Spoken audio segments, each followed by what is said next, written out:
Welcome back to my YouTube channel Civil Services and Aspiration. So today we are going to study about this chapter 6 of class 10th Geography, Manufacturing Industries. So let us discuss firstly with the example. So on the occasion of Diwali, Harish went to market with his parents. They purchased shoes and clothes for him. His mother purchased utensils, sugar, tea, and diya means the earthen lamps. And Harish observed that the shops in the market were flooded with the items for sale. He wondered how so many items could be made in such a large quantity. His father explained that shoes, clothes, sugar, etc. are manufactured by machines in large industries. Some utensils are manufactured in small industries, while items like diya are made by individual artisans in household industries. Means in this example, we are going to tell about the industries, manufacturing industries, and there are many type of manufacturing industries. They are small industrial or the large manufacturing industry or a very household industry. So let us start the chapter. So the production of goods in a large quantity after processing raw material to more valuable product is called manufacturing. So firstly we should know that what is manufacturing. Manufacturing होती क्या है? तो manufacturing होता है एक production होना goods का, यानी कि किसी चीज का बनना बहुत ही लार्ज क्वांटिटी में after processing the raw material. जो रॉ मटेरियल है उसे प्रोसेस करने के बाद जो एक नया आइटम बनता है उसे बोला जाता है manufacturing. So do you know that paper is manufactured from would? क्या आपको पता है कि जो पेपर है वो वुड से बनाया जाता है? Sugar from sugar cane, iron from steel, iron and steel from iron ore, and aluminium from bauxite. So do you also know that some type of clothes are manufactured from yarn, which itself is an industrial product? और क्या आपको पता है कि कुछ clothes yarn से बनाए जाते हैं, कुछ क्लोथ्स मैन्युफैक्चर किए जाते हैं यार्न से, जो खुद अपने आप में एक इंडस्ट्रियल प्रोडक्ट है. So the people employed in the secondary activities manufacture the primary material into the finished goods. जो लोग employ होते हैं, जो work करते हैं इन activities में, वो manufacture करते हैं इन material को finished good तक. The workers employed in steel factories, car, breweries, textile industries, bakeries, etc. fall into this category. इन सभी में वर्कर्स को एम्प्लॉय किया जाता है जो फिनिश्ड गुड बनाकर मार्केट तक सप्लाई करते हैं. Some people are employed in providing services. कुछ लोग ऐसे होते हैं जो सर्विस प्रोवाइड करते हैं. In this chapter we are mainly concern with the manufacturing industries which fall in the secondary sector. तो इस चैप्टर में हम मैन्युफैक्चरिंग इंडस्ट्रीज के बारे में पढ़ेंगे जो सेकेंडरी सेक्टर के अंदर आती है. So the economic strength of a country is measured by the development of manufacturing industries. हम एक कंट्री की इकोनॉमी की स्ट्रेंथ को कैसे मेजर कर सकते हैं? So it is possible with the development of manufacturing industries. जितनी ज्यादा इंडस्ट्रीज डेवलप करेंगी उतनी ज्यादा कंट्री की इकोनॉमी बढ़ेगी. So now let us see the importance of manufacturing. So manufacturing sector is considered the backbone of development in general and economic development in particular. तो जो manufacturing industries होती है या मैन्युफैक्चरिंग जो सेक्टर है उसे डेवलपमेंट की बैकबोन कहा जाता है, रीढ़ की हड्डी जिसके बिना कुछ नहीं हो सकता, और इसे साथ ही साथ इकोनॉमिक डेवलपमेंट भी कहते हैं. क्यों? So here are the reasons why it is known as the backbone of development. So firstly the manufacturing industries not only help in modernizing agriculture which forms the backbone of our economy. तो जो manufacturing industries होती है वो agriculture में modernisation लाती हैं, साथ के साथ they also reduce the heavy dependence of people on agriculture income by providing them jobs in secondary and tertiary sector. साथ के साथ ये जो प्राइमरी एक्टिविटीज में इन्वॉल्व लोग हैं उन्हें आगे सेकेंडरी और टर्शरी सेक्टर में वर्क करने की अपॉर्चुनिटी देती है. Second is industrial development is a precondition for eradication of unemployment and poverty from our country. जो इंडस्ट्रियल डेवलपमेंट है वो एक कंडीशन है, प्री कंडीशन है एम्प्लॉयमेंट को अनएम्प्लॉयमेंट को हटाने के लिए और पॉवर्टी को भी हटाने के लिए from the country. This was the main philosophy behind public sector industries. जो मेन मोटिव था या मेन फिलॉसफी है in sectors in public sector industries और जॉइंट सेक्टर वेंचर्स के, वो यही है। It was also aimed at bringing down regional disparities by establishing industry in tribal and backward areas। और इनका एक और एम ये है कि जो रीजनल डिस्पैरिटीज हैं, यानी कि दोनों मतलब किसी भी दो रीजन्स के बीच में जो कंफ्यूजन है, मिसअंडरस्टैंडिंग है या फिर डिस्क्रिमिनेशन है, उसे ये इंडस्ट्री एस्टैब्लिश करके हटाया जा सकता है ट्राइबल और बैकवर्ड एरियाज में। Next is export of manufacture goods, expand trade and commerce. जब मैन्युफैक्चर हो जाता है गुड तो उसे एक्सपोर्ट किया जाता है दूसरी नेशन में, अपने ही कंट्री के अलग अलग स्टेट्स में, जिसकी वजह से ट्रेड और कॉमर्स इंक्रीज होता है and bring in much needed foreign exchange. और जितनी जरूरत है उतना फॉरेन एक्सचेंज भी इंडिया को मिल जाता है। Countries that transform their raw material into wide variety of finished goods of higher value are prosperous। जो कंट्री ट्रांसफॉर्म कर देती है एक रॉ मटेरियल को बहुत ही ज्यादा अच्छे फिनिश्ड गुड में, वो कंट्रीज बहुत ही हाई वैल्यू की प्रॉस्पेरस कंट्रीज होती हैं। And India's prosperity lie in increasing and diversifying its manufacturing industries as quickly as possible. और इंडिया जितना जल्दी हो सके उतना क्विकली अगर डेवलपमेंट कर सके इंडस्ट्री में तो उसकी प्रॉस्पेरिटी के लिए भी अच्छा होगा। Agriculture and industry are not exclusive to each other, यानी कि agriculture and industry are not exclusive of each other, means they are not correlated, they move hand in hand. For instance, the agro industries in India have given a major boost to agriculture by raising its productivity। जो agro industries है उसने agriculture को boost किया। They depend on the latter for raw material and sell their products such as irrigation pump, fertilizer, insecticide, pesticide, plastic and PVC pipes, machines and tool etc. to the farmers। ये dependent है raw material पे और अपने products को cell करने के लिए farmers पे। Thus, development and competitiveness of manufacturing industry has not only assisted agriculturalists in increasing their production but also made the production process very efficient। Means जो ये मैन्युफैक्चरिंग इंडस्ट्रीज होती हैं ये सिर्फ एग्रीकल्चरलिस्ट को ही असिस्ट नहीं करती बल्कि उनका प्रोडक्शन एफिशिएंट करने में भी हेल्प करती हैं, जो ये मशीन्स का प्रोडक्शन करती है। In the present day world of globalisation, जो आजकल का ग्लोबलाइजेशन वाला वर्ल्ड है, our industry need to be more efficient and competitive. हमारी इंडस्ट्री को भी और भी ज़्यादा एफिशिएंट और कॉम्पिटिटिव होना चाहिए। Self sufficiency alone is not enough. Self sufficiency अकेले काम नहीं कर सकती। Our manufactured good must be at par in quality with those in the international market।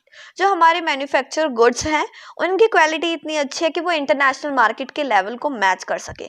Only then we will be able to compete in the international market, और तभी हम international market में compete कर सकते हैं। Contribution of industry to national economy। Now let us study that what is the contribution of industry in the development of economy of our country। So over the last 2 decades, means last 20 years, the share of manufacturing sector has stagnant at 17% of GDP। पिछले 20 सालों में जो manufacturing sector है वो रुक चुका है 17% GDP पे, आउट ऑफ विच जिसमें से 27% for the industry which include 10% of the mining, quarrying, electricity and gas, जिनमें से टोटल 27% इंडस्ट्री हो उसमें से 10% माइनिंग, क्वायरिंग और इलेक्ट्रिसिटी एंड गैस का होता है। This is much lower in comparison to some East Asian economies, और ये बहुत ही ज़्यादा कम है अगर हम कंपेयर करें ईस्ट एशियन कंपनी इकोनॉमी से। वेयर इट इज 25 to 35%, जहाँ पर ये जीडीपी 25 से 35% तक है। The trend of growth rate in manufacturing over the last decade has been around 7% per annum. जो ग्रोथ रेट हुई है इन मैन्युफैक्चरिंग सेक्टर में लास्ट डिकेड में वो 7% पर एनम हुई है। The desired growth rate over the next decade is 12%, और अभी हमें ज़रूरत है कि जो ये परसेंटेज है ये 12% तक बढ़ जाए। Since 2003, manufacturing is once again growing at the rate of 9 to 10% per annum. और 2003 से जो मैन्युफैक्चरिंग है वो अगेन फिर से 9 से 10% तक बढ़ रही है हर साल. With appropriate policy interventions by the government and renewed efforts by the industry to improve the productivity, economists predict that manufacturing can achieve its target over the next decade. जो गवर्नमेंट ने इतनी सारी पॉलिसी करी है manufacturing sector को और developed करने की, उससे ऐसा प्रिडिक्ट किया जा रहा है फेमस इकोनॉमिस्ट के द्वारा कि जो टारगेट है वो नेक्स्ट डिकेड तक अचीव कर लिया जाएगा. The National Manufacturing Competitiveness Council has been set up with this objective. और इस ऑब्जेक्टिव के लिए नेशनल मैन्युफैक्चरिंग कॉम्पिटिटिव काउंसिल यानी कि NMCC भी सेटअप कर दी गई है. Now let us see the industrial location required for setting up the industries. So industrial location are complex in nature. They are influenced by. अब क्या क्या चीजें हैं जो इन्फ्लुएंस करती है एक लोकेशन को? So it is the availability of raw material which is very essential for the industry. Second is labor, capital, power and market and etc. And many more things are there which are needed. And it is really possible to find all these factors available at one place. और ये सारी चीज़ें एक साथ ढूंढना बहुत ज़्यादा मुश्किल हो जाता है. Consequently, manufacturing activity tends to locate at the most appropriate place where all the factors of industrial location are either available or can be arranged at a lower cost. So या तो देखा जाता है कि सारी चीज़ें एक जगह मिल जाए. अगर ऐसा नहीं हो पाता तो ऐसी जगह देखी जाती है जहाँ पर वो तो अवेलेबल हो, नहीं तो कहीं से अरेंज की जा सके बहुत ही लोअर कॉस्ट पे. After an industrial activity starts urbanisation follow. जैसे इंडस्ट्रियल एक्टिविटी स्टार्ट होती है तो अर्बनाइजेशन भी स्टार्ट हो जाता है. Sometime industries are located in और नियर द सिटीज. कई बार जो इंडस्ट्रीज हैं वो सिटीज के आसपास लोकेट कर दी जाती हैं. Thus industrialization and urbanization go hand in hand. तो मतलब इंडस्ट्रियलाइजेशन और अर्बनाइजेशन एक साथ चलते हैं. Cities provide market and also provide services such as banking, insurance, transport, labor, consultants and financial advice etc. to the industry.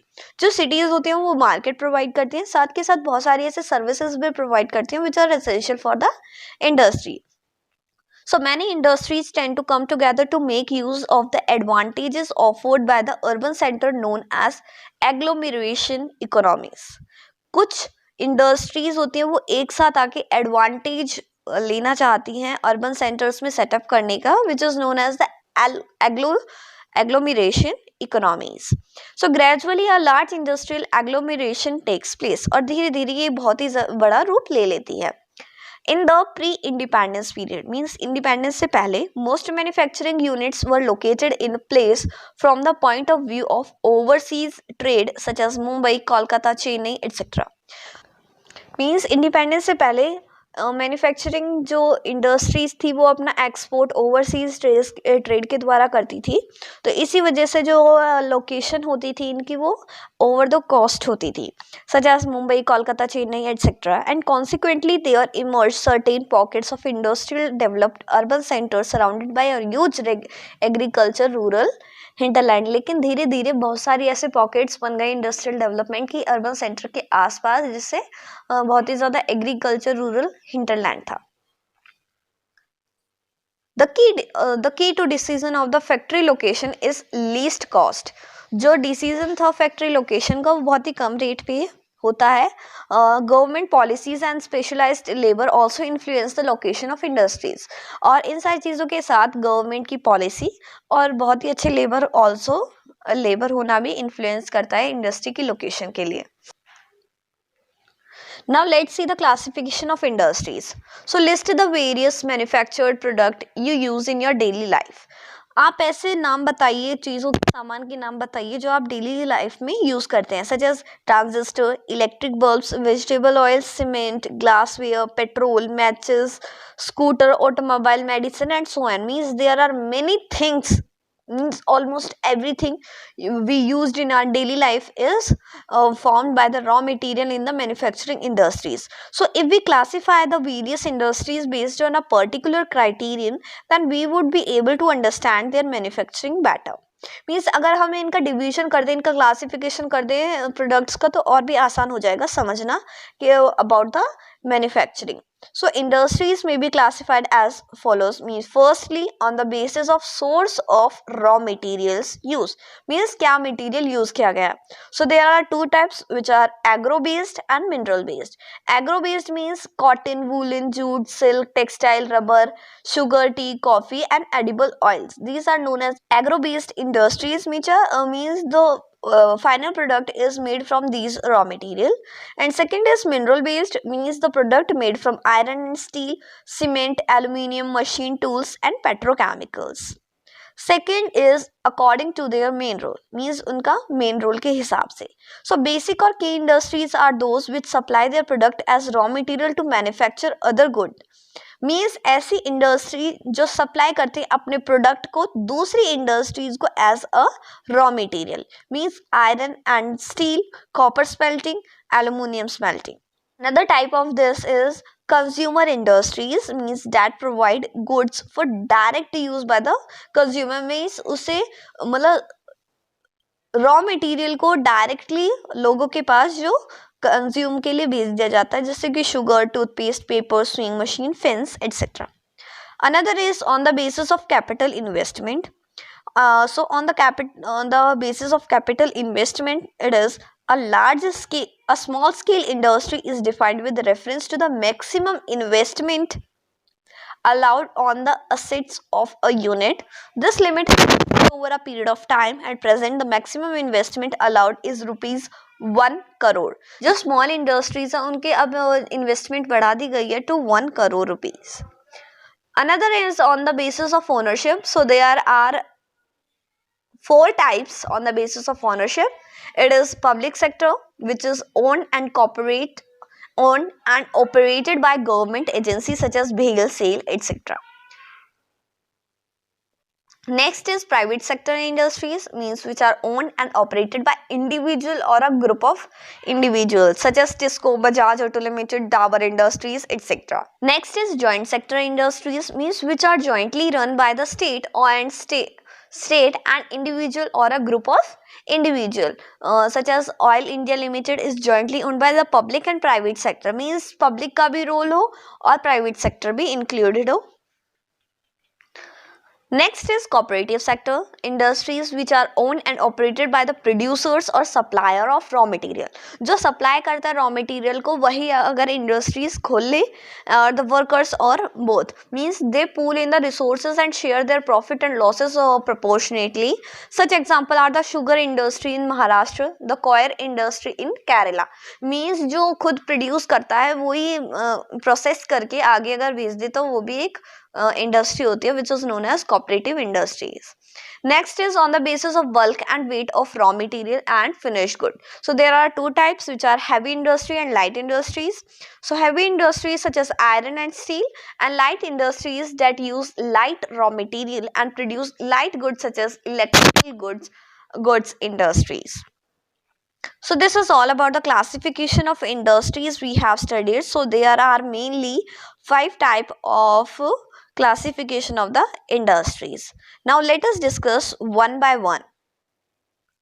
So firstly, it is agro-based industries. So cotton, jute, silk, woolen textile, sugar, edible oil, etc.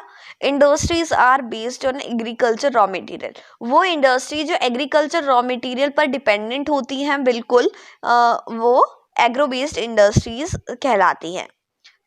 Now moving forward, and let's see another industry, which is textile industry. So the industry occupy unique position in the Indian economy because it contributes significantly to the industrial production, employment generation and foreign exchange earnings. So जो textile industry होती है वो बहुत ही unique position अपनाती है country की economy में, because ये इंडस्ट्रियल प्रोडक्शन के साथ साथ एम्प्लॉयमेंट जनरेट करती है और फॉरेन एक्सचेंज भी अर्न करती है. It is the only industry in the country which is self reliant. ये अकेली ऐसी इंडस्ट्री है जो सेल्फ रिलायंट है and complete in the value chain, और वैल्यू चेन में कंप्लीट है, means the from raw material to the highest value added products. Next is cotton textile industry. In ancient India, cotton textiles were produced with hand spinning and handloom weaving techniques. पिछले time में, पिछले जमाने में hand spinning के द्वारा और handloom weaving की जाती थी कॉटन टेक्सटाइल्स की तरह. आफ्टर द 18th century के बाद power looms came into use. Power looms force में आ गए and our traditional industries suffered a setback during the colonial period because they could not compete with the mill made clothes from England. Our traditional industries suffered a setback during the colonial period because they do not compete with the mill-made cloth from England. और जैसे ही industrial revolution आया country में, means नई नई techniques आने लगी, तो जो पावर लूम की वजह से जो स्मॉल इंडस्ट्रीज थी, कॉटन टेक्सटाइल इंडस्ट्री, वो खत्म होने लगी क्योंकि वो कॉम्पीट नहीं कर पा रही थी मिल मेड क्लोथ से जो इंग्लैंड से आ रहे थे. So here is a fact that first successful textile mill was established in Mumbai in 1854. पहली टेक्सटाइल मिल जो established की गई थी इंडिया में वो थी मुंबई में in 1854. The two world war were fought in Europe and India was a British colony. जो दो वर्ल्ड वॉर फॉट किए गए थे यूरोप में, उस टाइम इंडिया ब्रिटिश की कॉलोनी थी and there was a demand for cloth in the UK, और यूके में क्लोथ्स की डिमांड थी, इसलिए hence they gave a boost to the development of cotton textile industry of the India. So अपनी need fulfil करने के लिए India में इंडस्ट्री सेटअप की गई. So in the early years, the cotton textile industry was concentrated in the cotton growing belt of Maharashtra and Gujarat. कुछ समय पहले से कुछ सालों तक, मतलब स्टार्टिंग के कुछ सालों तक जो कॉटन टेक्सटाइल इंडस्ट्री थी वो महाराष्ट्र और गुजरात यानी कि कॉटन ग्रोइंग एरियाज में ही थी, जहाँ पर अवेलेबिलिटी थी रॉ कॉटन की, market, transport including accessible port facilities, labour, moist climate etcetera contributed toward its localization. तो वहां पर ये सारी अवेलेबिलिटी थी इसलिए उनके आसपास थी. This industry has close link with agriculture and provide a living to farmer, cotton ball pluckers and workers engaged in ginning, spinning, weaving, means the small activities like dyeing, designing, packaging, tailoring and sewing. तो ये industry in सबको employ करने लगी. The industry by creating demand support many in other industries. मतलब इसकी demand fulfil करने के लिए और भी इंडस्ट्रीज साथ के साथ खोले जा रही थी, सच एज chemical and dyes, packaging material and engineering works. While spinning continues to be the centralized in Maharashtra, Gujarat and Tamil Nadu, weaving is highly centralized to provide scope for incorporating traditional skills and designing of weaving in cotton, silk, zari, embroidery, etc. जो spinning थी वो centralise थी महाराष्ट्र, गुजरात और तमिलनाडु में, और जो weaving थी वो हाईली सेंट्रलाइज्ड इसलिए थी, डिसेंट्रलाइज थी, to provide the scope for incorporating traditional skills, means hand के द्वारा की जाती थी cotton, silk, zari, embroidery. India has world-class production in spinning, but weaving supply low quality of fabric as it cannot use much of the high-quality yarn produced in the country. जो India की जो spinning का production है वो तो अच्छा है, लेकिन जो वीविंग है उसमें लो क्वालिटी फैब्रिक का यूज किया जाता है, जो इतनी अच्छी हाई क्वालिटी यार्न नहीं होती जितनी इंडिया में प्रोड्यूस की जा सकती है. Weaving is done by handloom, powerloom and in mills. Weaving तीन तरीके से की जाती है, हैंडलूम, पावरलूम और मिल्स में. The handspun khadi provide large scale employment to weavers in their home as the cottage industry. जो handspun होता है, हैंड से स्पिनिंग की जाती है खादी की, वो लार्ज स्केल एम्प्लॉयमेंट दे सकती है वीवर्स को, क्योंकि ये घर में रहकर भी काम हो सकता है. India export yarn to Japan. जो इंडिया है वो एक्सपोर्ट करती है यार्न जापान को. Other importers of cotton goods from India are USA, UK, Russia, France, East European countries, Nepal, Singapore, Sri Lanka and the African countries. So we have a large share in the world trade of cotton yarn. Our spinning mills are competitive at the global level and capable using all the fibers we produce. जो हमारी spinning mills है वो competitive है global level में और इतनी capable है कि हम बहुत अलग अलग टाइप के fabrics, fibers produce कर सकते हैं. The weaving, knitting, and processing units cannot use much of high quality yarn that is produced in the country. जो weaving, knitting और processing unit होती हैं वो इतनी ज़्यादा high quality yarn नहीं use कर सकती जितना ही country में produce किया जाता है. There are some large and modern factories in these segment. और इन सब high quality yarn use करने के लिए बहुत large और modern factories हैं. But most of the production is in fragmented small unit. Means जो छोटा छोटा काम है वो छोटी छोटी इस फैक्ट्रीज में होता है और एक लार्ज स्केल पर प्रोडक्शन फिर किया जाता है सब चीज़ों को इकट्ठा करके, which cater to the local market, जो फिर उसके बाद लोकल मार्केट में भेजा जाता है. मीन्स समझ लीजिए कि छोटी छोटी इंडस्ट्रीज में एक एक पार्ट बनता है और सब चीज़ों को जहाँ पर सेटअप किया जाता है वो अलग इंडस्ट्री है जहाँ से फिर लोकल मार्केट में सामान भेजा जाता है. This mismatch is a major drawback for the industry, और ये इंडस्ट्री का सबसे बड़ा ड्रॉबैक है. As a result many of our spinner export cotton yarn while apparel garments manufacturer have to import fabric. जो कुछ स्पिनर्स हैं वो एक्सपोर्ट करते हैं कॉटन yarn को और कुछ इंपोर्ट करते हैं फैब्रिक को. So why is it important for us to improve our weaving sector instead of exporting yarn in large quantity? हमें अपना weaving sector improve करने की क्यों ज़रूरत है export करने की बजाय? So although we have made a significant increase in the production of good quality long staple cotton, जैसा कि आप सभी को पता है कि हमारी कंट्री में बहुत अच्छा प्रोडक्शन होता है गुड क्वालिटी कॉटन का, and the need to import is still felt, और इम्पोर्ट करने की ज़रूरत फिर भी होती है कि दूसरी कंट्री से इम्पोर्ट किया जाए. And power supply is erratic and machinery needs to be upgraded in the weaving and processing sector in particular. और जो पावर सप्लाई है वो इतनी भी ज़्यादा सफिशिएंट नहीं है और जो इंडस्ट्रीज में मशीन्स हैं उन्हें और भी ज़्यादा अपग्रेड करने की ज़रूरत है. And other problems are the low output of labour, और जो अदर ड्रॉबैक कहेंगे या अदर प्रॉब्लम कहेंगे वो ये है कि जो लेबर का आउटपुट है वो इतना ज़्यादा नहीं है. And stiff competition with the synthetic fibre industry, और जैसे धीरे धीरे सिंथेटिक फाइबर इंडस्ट्रीज आती जा रही हैं तो जो कॉटन मेड क्लोथ्स है वो कम खरीदे जा रहे हैं.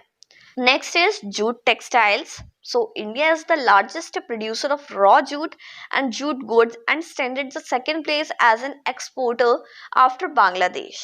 Means India raw jute और जूट के से बने गुड्स प्रोडक्ट्स को सबसे ज़्यादा लार्ज क्वांटिटी में प्रोड्यूस करता है, लार्ज क्वांटिटी में प्रोड्यूस करता है, और सेकंड प्लेस पे है in the export of the jute after Bangladesh.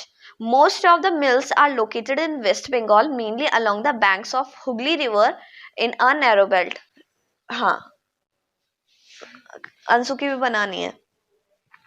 तो जो मिल्स हैं वो वेस्ट बंगाल में ज़्यादा मिल्स लोकेटेड हैं जूट टेक्सटाइल की, because The mills are located in West Bengal mainly along the banks of Hooghly River in a narrow belt. जो mills हैं वो वेस्ट बंगाल में ज़्यादा हैं along the Hooghly River in a narrow belt. So what are the factors responsible for their location in Hooghly Basin? Hooghly Basin में ही ज़्यादा industries क्यों हैं? So the reasons for this is proximity of the jute producing areas. जो jute producing areas है वो ज़्यादा दूर नहीं है उस एरिया से. इनएक्सपेंसिव वाटर ट्रांसपोर्ट, वाटर अच्छा सप्लाई हो जाता है. Supported by good network of railways, roadways and waterways to facilitate movement of raw material to the mills. खराब हो जाएगा बेफालतू में वो कर रहा है. साथ के साथ जो ट्रांसपोर्टेशन सिस्टम है वो भी अच्छा है और पास पास ही है. रॉ मटेरियल को मिल तक पहुंचाने में अच्छी हेल्प करता है. Abundant water for processing raw jute. Cheap labour मिल जाती है वेस्ट बंगाल से, क्योंकि जो बिहार, उड़ीसा, यूपी के एरियाज हैं वो इसके कनेक्शन में है, नेबरिंग स्टेट्स हैं. And Kolkata as a large urban centre provide banking, insurance and port facilities for export of jute goods. और जूट के गुड्स को एक्सपोर्ट करने के लिए पोर्ट है कोलकाता में, और एक अर्बन सेंटर है बहुत बड़ा जो बैंकिंग, इंश्योरेंस, अदर फैक्टर्स को भी प्रोवाइड करता है इंडस्ट्रीज को. The challenges faced by the industry include stiff competition in the international market from synthetic substitute and from other competitors like Bangladesh, Brazil, Philippines, Egypt and Thailand. Means जो cotton और jute textile industries हैं वो अच्छा काम कर रही हैं, लेकिन वो अभी इतना ज़्यादा कंपटीशन नहीं कर पा रही इंटरनेशनल मार्केट में, क्योंकि जो सब्स्टिट्यूशन है वो सिंथेटिक फाइबर का हो चुका है। एंड और भी बहुत सारी कॉम्पिटिटर कंट्रीज हैं जैसे कि बांग्लादेश, ब्राज़ील, फिलीपींस, इजिप्ट और Thailand. So however the internal demand has been on the increase. Export तो कम हो रहा है, इंटरनेशनल मार्केट में इतना ज़्यादा नहीं है, लेकिन इंटरनल डिमांड्स फुलफिल हो रही हैं और बढ़ती जा रही हैं due to the government policy of mandatory use of jute packaging, क्योंकि गवर्नमेंट ने ऐसे प्रावधान किया है कि जूट पैकेजिंग यूज की जानी चाहिए instead of polythene. So to stimulate demand the product need to be diversified, और डिमांड और ज़्यादा बढ़ाने के लिए प्रोडक्ट्स को और भी ज़्यादा डाइवर्सिफाई करने की ज़रूरत है।